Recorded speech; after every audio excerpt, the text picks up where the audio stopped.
have just seen The Little Mermaid, and the review embargo does not lift until Monday, May 22nd at 9 a.m. Eastern Standard Time. But the social media embargo has lifted. I tweeted, but you know what that also means?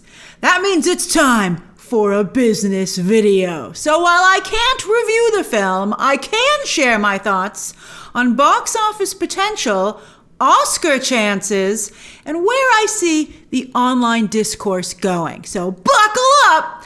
All right, first up, box office potential.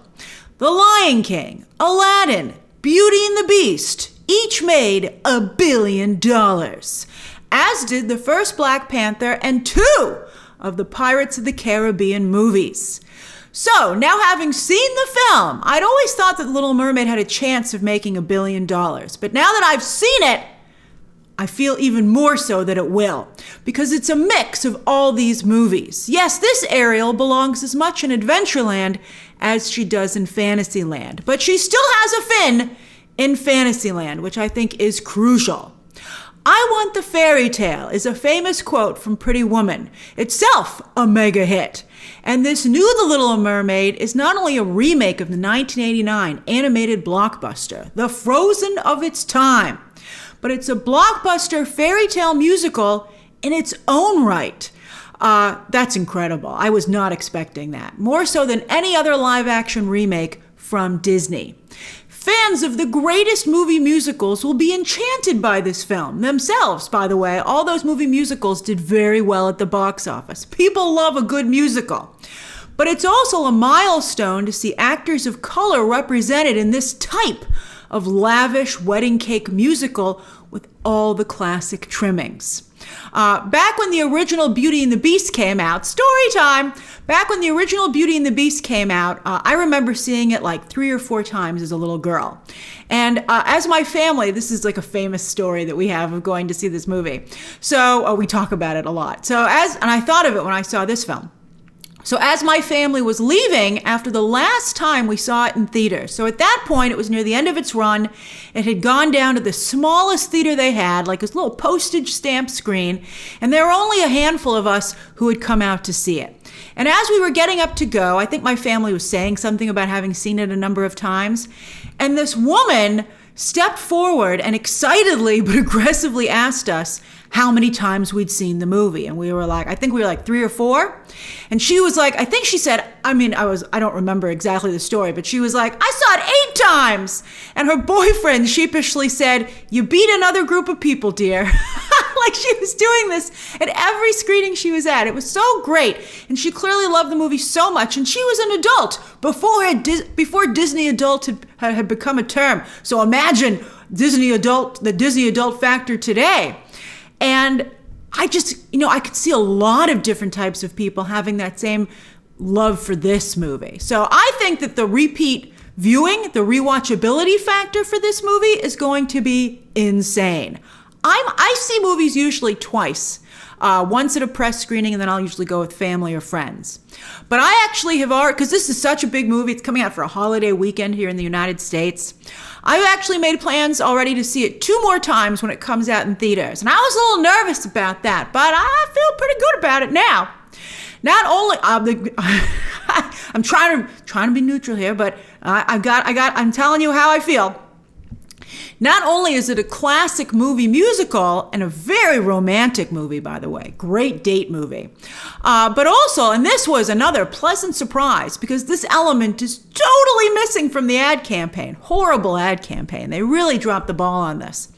But the movie feels like being near or on the ocean. And who doesn't love being near or on the water?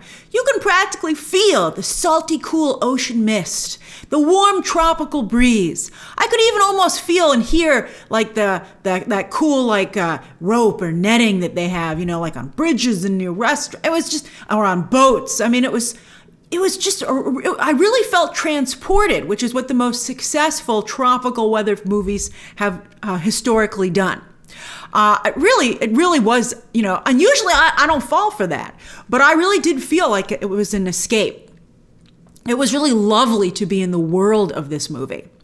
Now, the movie is slightly bland, I have to say, but that I was thinking about that, and I put on my producer hat, and I was like, maybe that means it's as unoffensive as possible. And that might help it have broader appeal. And also, by the way, taking a page from Marvel, it's got a lot of beefcake in it. Not a lot. It doesn't have Marvel levels of beefcake, but it has it's close. Like from a Prince Eric who's often in a soaking wet shirt, which means it's pretty see-through. Sometimes, Aladdin couldn't take his shirt off, but Prince Eric's got his shirt open at least once, and he was soaked. And then also at the end, in like the final shot, in the big celebratory finale shot, there were some distractingly hot mermen. I was like, whoa, you really skirt the edge there. I was like, that was a very hot merman. So it worked well for Marvel, and I'll be curious to see how it factors into this film. Again, it's a choice that Marvel made. But that's the only, and just like Marvel, that's the only kind of like sexy element in the movie. Everything else is very, I would even say PG, very, very wholesome. Speaking of what else has worked well, Lin-Manuel Miranda also has had overall an excellent track record for Disney, and I would not discount that. He also created a cultural phenomenon with Hamilton, so while he's had his losses for sure, he's certainly had more wins, and I would suspect that this will be another win for him. You would never believe, based on this movie, that he and Rob Marshall were at all involved in the huge misfire, such a bad movie, that was Mary Poppins Returns. And, you can't even believe that they were in part of that. And they should hope that everybody forgets that. Oscar chances. I don't think the film is strong enough to compete for Best Picture, but I do think that it has a shot at being in the same lane as Mad Max, Fury Road, and Dune, which, although I think both those movies were nominated for Best Picture, I don't think this could be nominated for Best Picture. But I think it could do very well in the secondary categories. We're talking cinematography, stunning, wow. Costume design, production design, and unbelievably, VFX. I don't know what was going on with the trailers and the TV spots, but in the actual film, you will 100% not only believe in mermaids, but that they are super cool. Not only beautiful, but powerful. They can move. They can really move, and that was fun to watch. These VFX might not be Avatar 2 level, what is, but they're certainly as good, if not a little better than Aquaman, which I thought was very well done. I really thought the visual effects in Aquaman were fantastic. That was robbed of a visual effects nomination. And that, by the way, also made $1 billion. Now, how about Best Original Song and Score? This is a musical after all, but the 1989 original already won the Oscar for Best Original Score, and it won Best Original Song for Under the Sea with Kiss the Girl also nominated. So can The Little Mermaid really come back there and compete with the same material?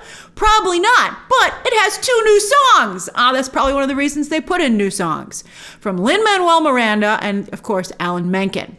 The movie is dedicated to Howard Ashman. I wish that had been at the beginning, but at the very, towards the end in the credits they had that. I thought that, well, not, in the main credits. I thought that was very nice that they did that.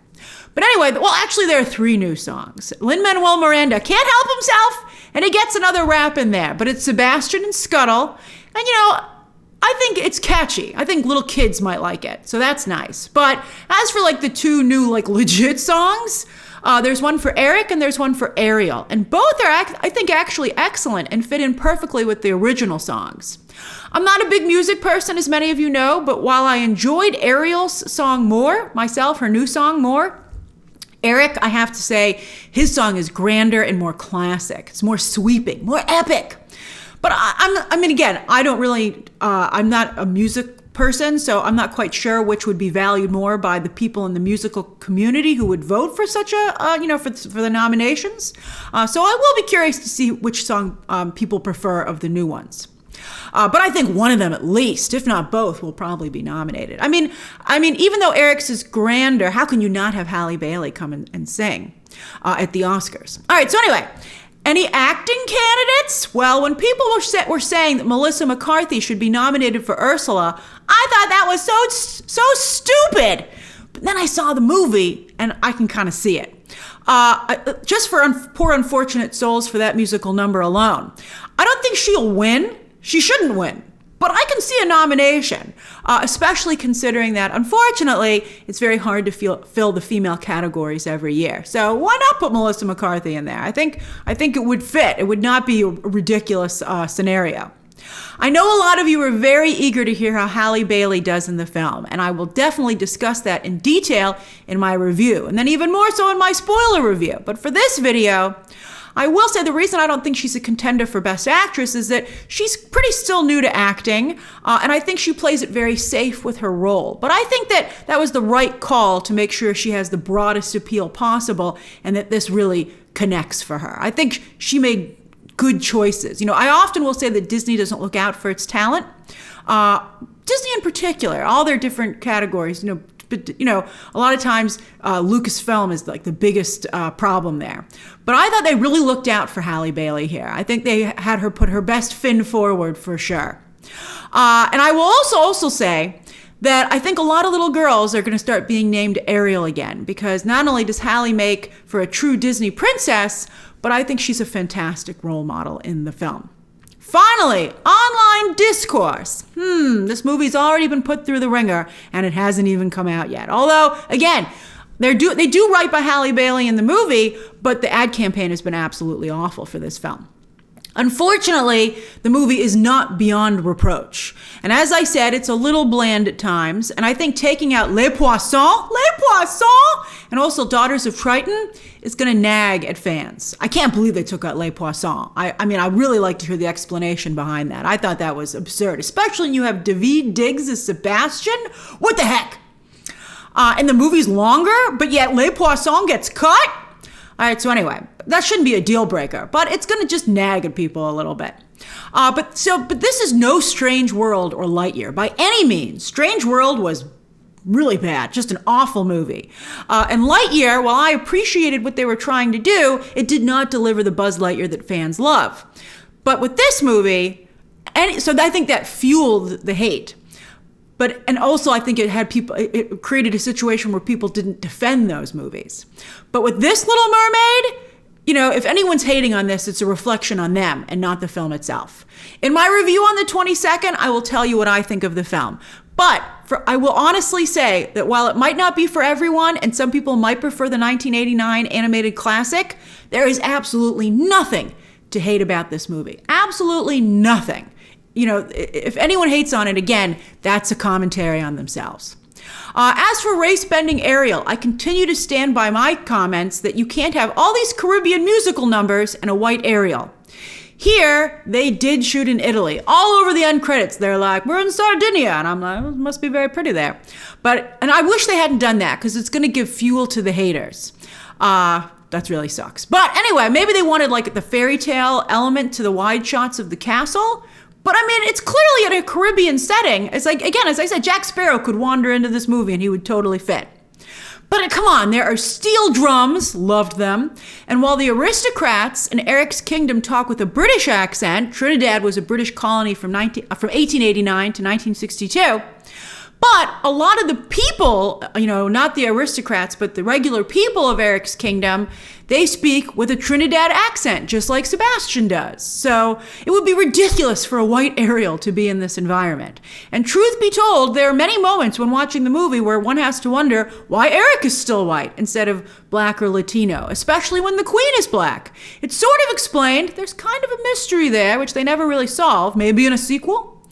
But also, after I was watching, I'd say maybe 2/3 in, I was like, this is interesting, because by keeping Eric white, you're kind of underscoring that a human and a mermaid's romance has similarities to an interracial romance. So I do think that tracks. I think that tracks. But you know what?